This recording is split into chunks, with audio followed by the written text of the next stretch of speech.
Hello, beautiful people. In today's episode, we're going to speak about the spirit and its relationship with forgiveness.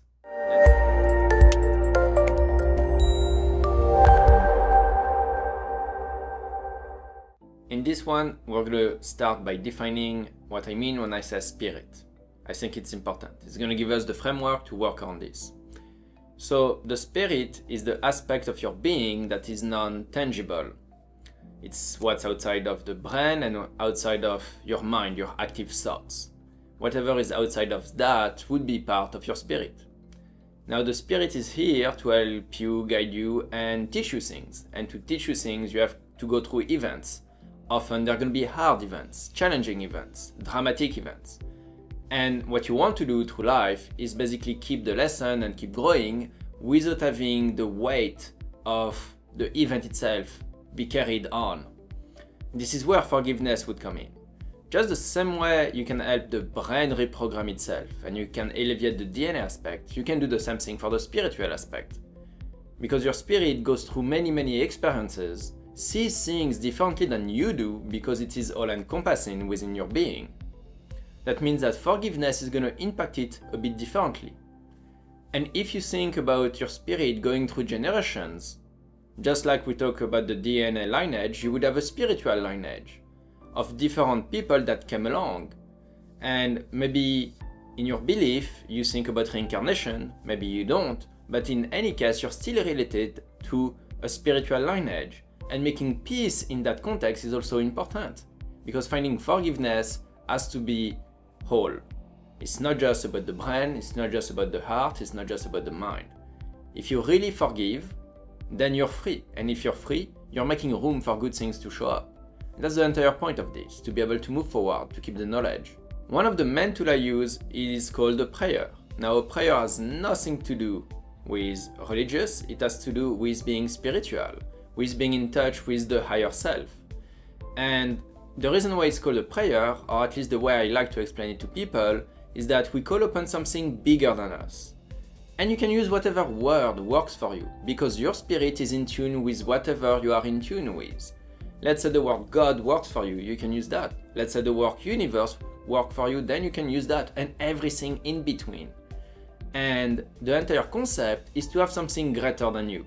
I have yet to meet the person that's going to tell me that the universe is smaller than them.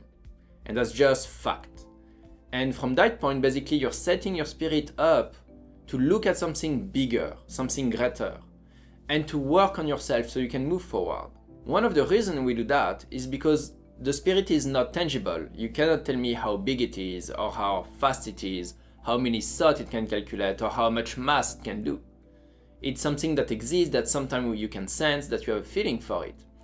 Part of it is intuition. Where does that come from? Well, it's that sense of knowing things around you, being aware not just of yourself but also your surrounding. That goes in part in what encompasses your spirit. It's part of who you are. So putting a context of something almost infinite around it allows you to keep it in mind as something smaller. Not that it is small, but that way your mind can work on it and your spirit can be worked on and move forward. Because when you work on something, you want to have a gauge of how big or how little it is. Sometimes you just want to take the first layer off, and that's fine, because you know there are more. You don't need to dive deep right away. And it's true for the spirit too. A spiritual journey is a journey. A spiritual awakening happens often through time or because of a singular event, but it's still a journey that's going to happen before and during and after. This is an important part to remember, is that just like learning how to walk when you're a kid, first you're going to start to stand and hold on to things, and you're going to push things around as you start to learn to walk, and you're going to keep falling. A spiritual journey is the exact same way.